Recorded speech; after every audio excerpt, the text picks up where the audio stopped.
The message is heaven sent. That's really what I want to talk about. But in the Gospel of John, I want to read for you the first 13 verses. Listen to them. In the beginning was the Word, and the Word was with God, and the Word was God. He was with God in the beginning. Through him all things were made. Without him nothing was made that has been made. In him was life, and that life was the light of men. The light shines in the darkness, but the darkness has not understood it. There came a man who was sent from God. His name was John. He came as a witness to testify concerning that light, so that through him all men might believe. He was not the light. He only came as a witness to the light, the true light that gives light to every man who was coming into the world. He was in the world and through the world, and though the world was made through him, the world did not recognize him. He came to that which was his own, but his own did not receive him. Yet to all who received him, to those who believed in his name, he gave the right to become children of God. Children born not of natural descent, nor of human decision, or a husband's will, but born of God. As I was reading that text while I was overseas a few days ago, I thought that verse there, that verse 13, so much like the virgin birth itself. Children born not of natural descent, nor of human decision, or even a husband's will, but born of God. Merrill Tenney, the famed professor and scholar of years ago, gives an introduction to the Gospel of John that is riveting. It made an impression upon me in my undergraduate studies, and I found the book dished out where I had underlined it. And I want to read for you 2 or 3 paragraphs of what it is Tenney says about the Gospel of John. There are themes that emerge: light, darkness, belief, unbelief, reasoning, logos, argument, and the beginning that God himself could only explain. But there are 2 other themes that actually emerge, and that is the fact that this message is heaven sent, and he was a heavenly sent messenger to bring to us this message, and that you and I are now those witnesses. The idea of a martyr, the martyrion, is the concept that keeps emerging. But listen to what Tenney says in 2 or 3 paragraphs. There are 2 aspects in this story, because there are 2 aspects to the person of Christ, the human and the divine. As a portrayal of human struggle, the Gospel of John is a deep tragedy. All the worst of human passions and behaviors, all the utmost of human suffering and failure are adequately set forth. Jealousy, avarice, hatred, envy, lust, duplicity, disloyalty, ingratitude, stupidity, brutality, hypocrisy, spite, and every other evil motive or quality are illustrated in the actions of this drama. Conversely, unselfishness, generosity, kindliness, purity, honesty, sincerity, and self-sacrifice may also be found. Apart from divine intervention, as in all great tragic literature, evil would triumph, and in the crucifixion, the tale would have ended sadly and disappointingly. More than this, the tragedy is ironical. The more humanity struggles against evil, the more deeply it gets involved in it. For instance, Peter avowed that he would never forsake his Lord, but that he would lay down his life for him. The exact opposite occurred. In the life of Jesus himself, irony is apparent. Although he was virtuous, he suffered all possible indignities. Majestic, he died in ignominy. Powerful, he expired in weakness. Particularly is this fact illustrated by his claims as they contrast with his end. He claimed to possess the water of life, but he died thirsting. He claimed to be the light of the world, and he died in darkness. He claimed to be the good shepherd, and he died in the fangs of wolves. He claimed to be the truth, but was crucified as an impostor. He claimed to be the resurrection and the life. He expired sooner than most victims of crucifixion usually did, so that Pilate was amazed. Strangely enough, the culmination of his career seemed to give the lie to its intended meaning. If the greatest exemplar of righteousness that the world has seen became a helpless victim of evil, then supreme tragedy is the burden of the Gospel of John. But from the divine perspective, the fourth Gospel is not tragedy, but triumph.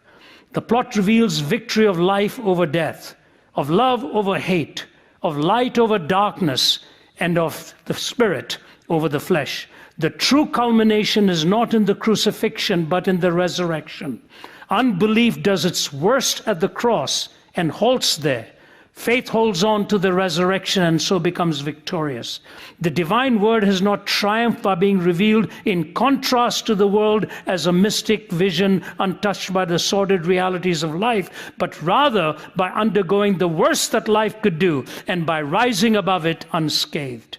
Nor is this vision splendid only in a dream by which men delude themselves into thinking that they triumph over the world, though actually they do not. Its call to faith produces a new practical reality for daily living. What an incredible introduction to the gospel given so many decades ago.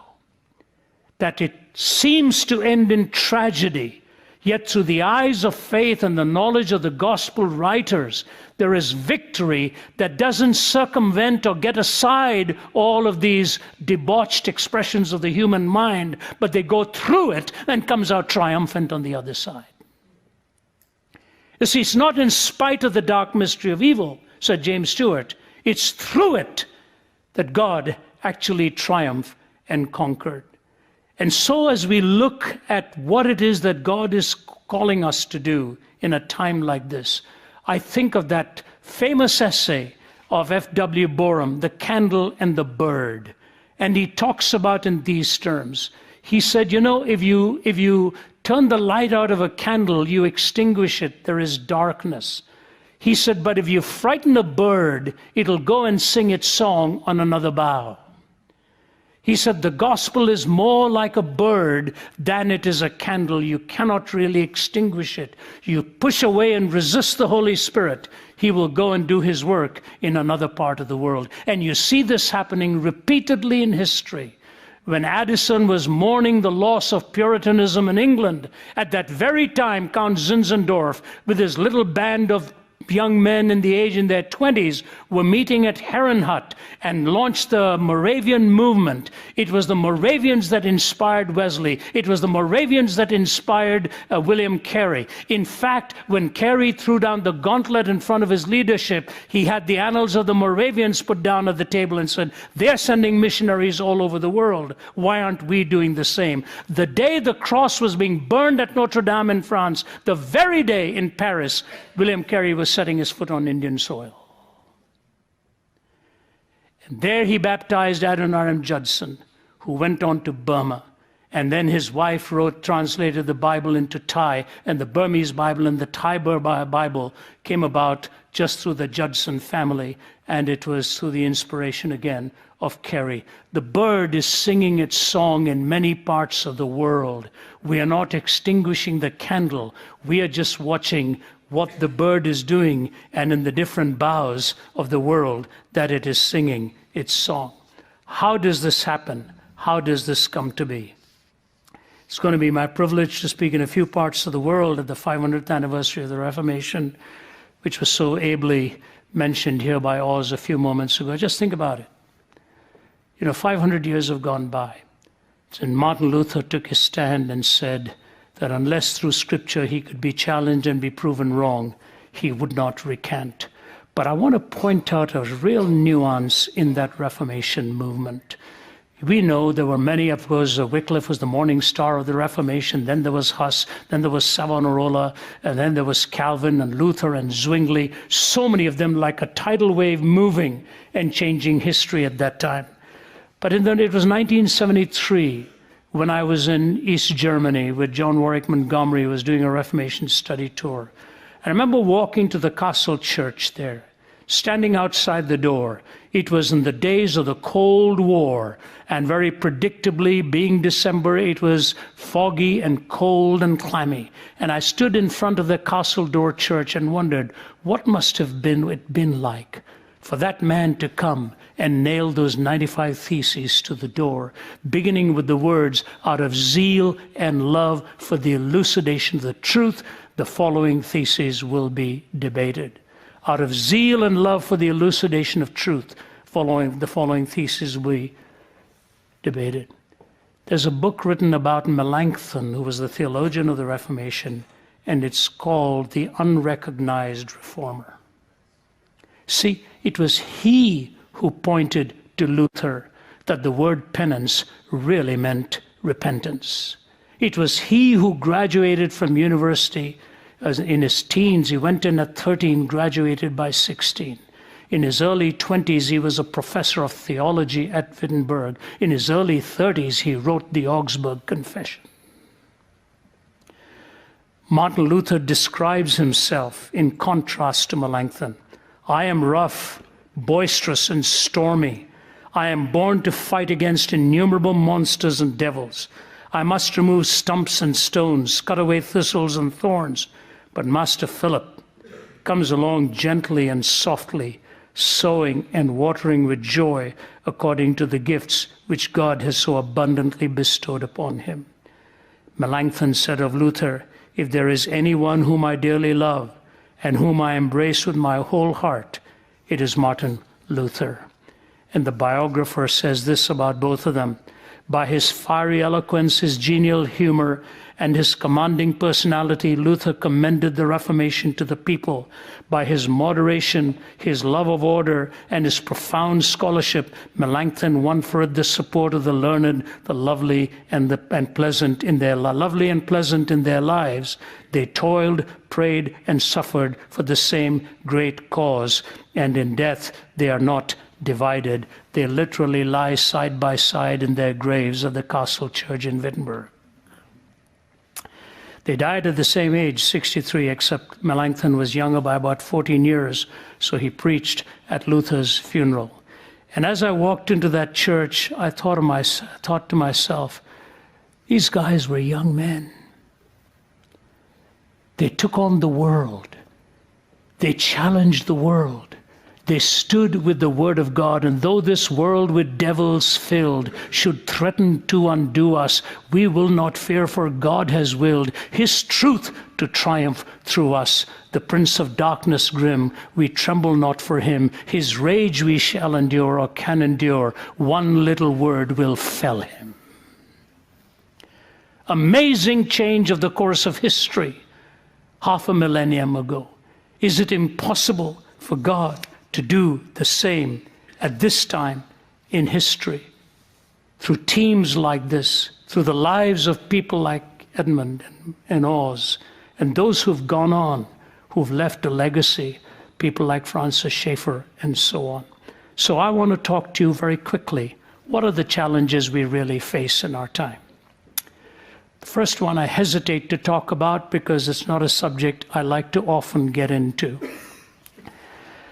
But, you know, a few days ago, I was, I think, somewhere in, I don't know which country I was in, somewhere overseas in Asia. It's about 10 days ago. And Ruth on our staff sent me a lead article in a student newspaper, in one of the leading newspapers in the leading universities of this country. When I read it, I started to cry. I said, I can't believe what I've just read. I cannot believe what I've just read. And then I thought to myself, how did this even come into my email? There were so many four-letter words sprinkled through it in the crudest form of sexual indulgence. From autoeroticism to polyamorous relationships, name it, it was there. And this young gal who's writing in a newspaper as a student, verbally voyeuristic, telling everything of all she does and all she's done from the time she was a young teen. Is this why you go to a university to graduate with letters against your name?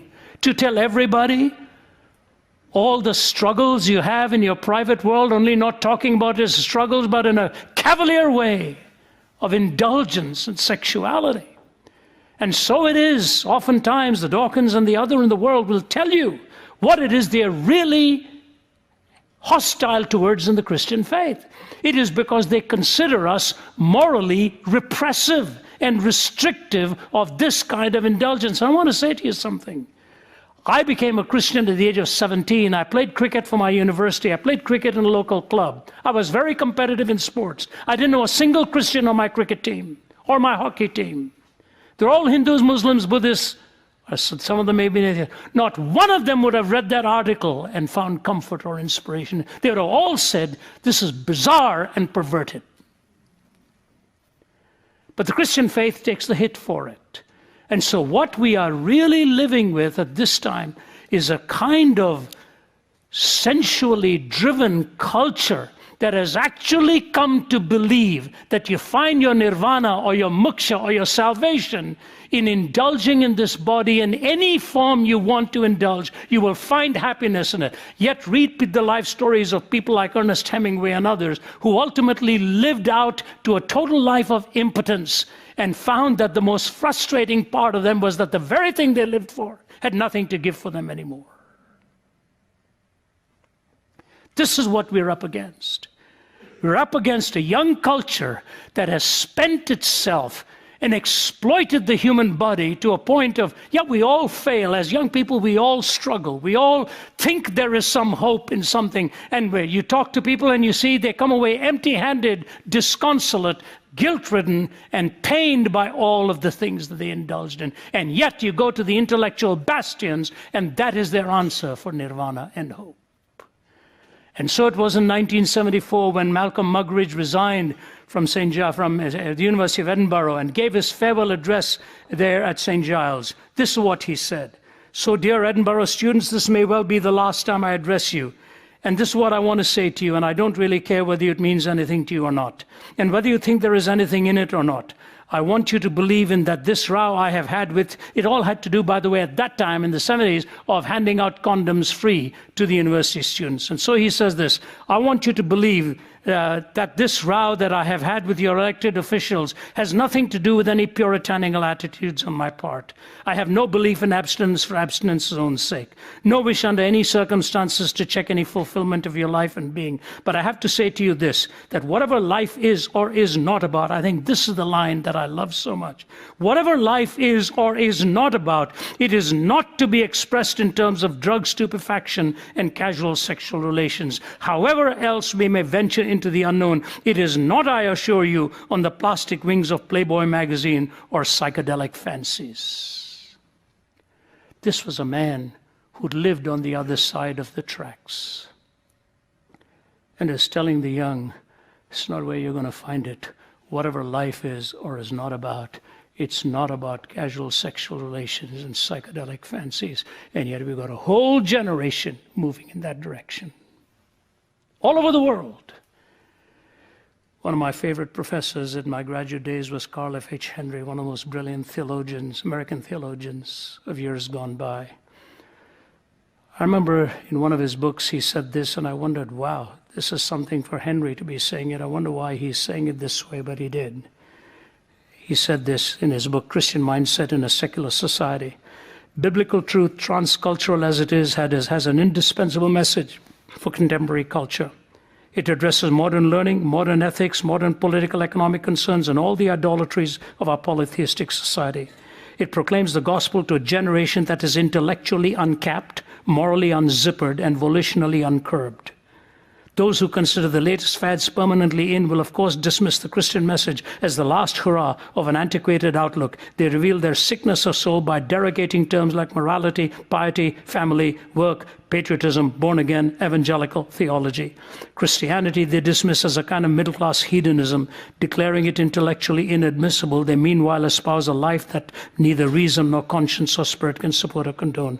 Repression of sensuality or self-gratification they call psychotically abnormal. Subordination of the flesh they leave to medieval monks or consigned to the future resurrection. Affirming sexual pleasure to be the supreme good of a life of unending revelry, they waste away into ethical ghosts and skeletons. So it is. So who we got railing against our president? Hollywood. Hollywood has hardly been a symbol of puritanical virtues.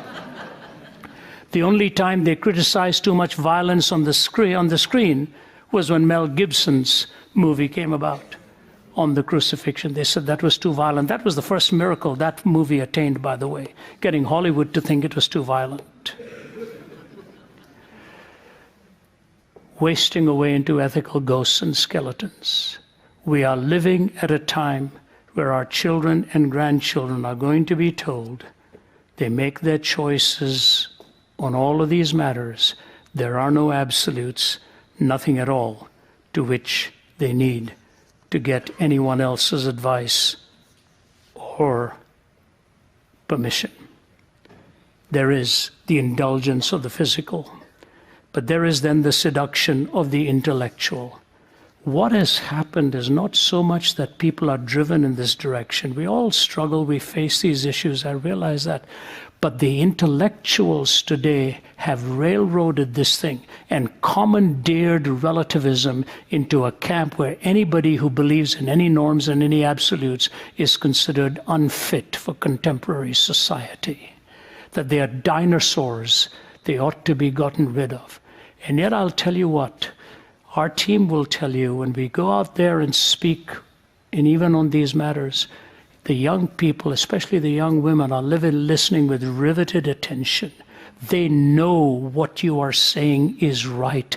They just don't seem to have the power and the will to honor that. I remember two young gals at one of the leading universities. Vince was with me. He'll remember this very well.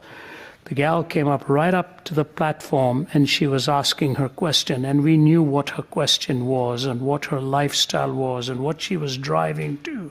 But she was extremely respectful.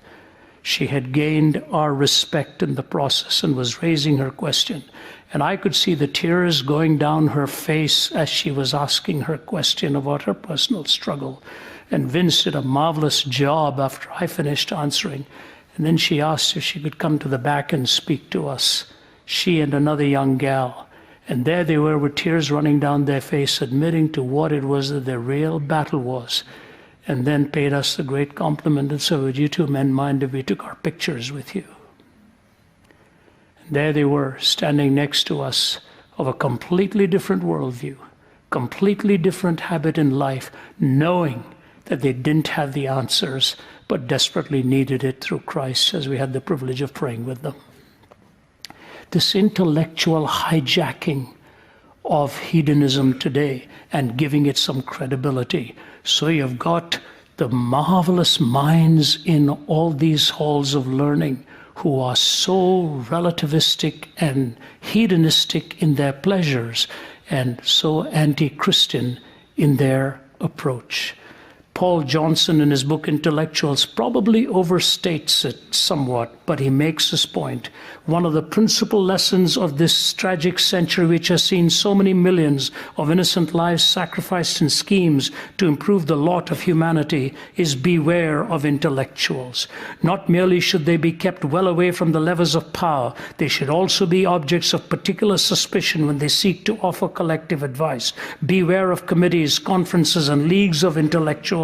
Distrust public statements issued from their serried ranks. Discount their verdicts on political leaders and important events. For intellectuals, far from being highly individualistic and nonconformist people, follow certain patterns of behavior. Taken as a group, they are often ultra-conformist within the circles formed by those whose approval they seek and value. That is what makes them en masse so dangerous, for it enables them to create climates of opinion and prevailing orthodoxies, which themselves often generate irrational and destructive course of action. Above all, we must at all times remember what intellectuals habitually forget, that people matter more than concepts and must come first. The worst of all despotisms is the heartless tyranny of ideas. It was the French philosophers, the French intellectuals, who drove ultimately till splendor rode hard, or till victims were riding hard on the backs of splendor and so on, and might became right, and all of the words and the guillotine and all that came about came about on the heels of so much intellectual rejection of the absolute and the value of ultimate human life. And so we have the attraction of the physical, the seduction of the intellectual, which brings me to my closing here. We really have to have three very simple responses. They have been addressed. So I'll just mention the first two and apply the third. In our mission, why are we here? Why are we here? What does this organization exist for? Why do our churches exist? What is my life amounting to? Why does RZIM exist? As it turns out, within a few days, I'll be celebrating my 71st birthday. Entering your 7th decade of life is a grim reminder that you're closer to the finishing point than to the starting point. You recognize the years have gone by so quickly. So I ask myself the question, what is it now I want to focus upon? There's something within me that prompts me to say, your work is done. Your work is now done.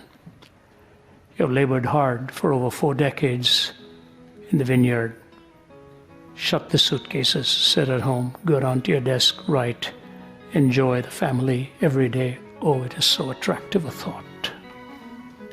But then I look at the world around me and I say to myself, what is my mission in life? What did God call me for? Why did He rescue me from a hospital bed? I look at it and I say, it is to be in the arena where the battles are being fought and to try and win the best of the youth today to change their world and to change the world to come. And I believe we are going to see it happen.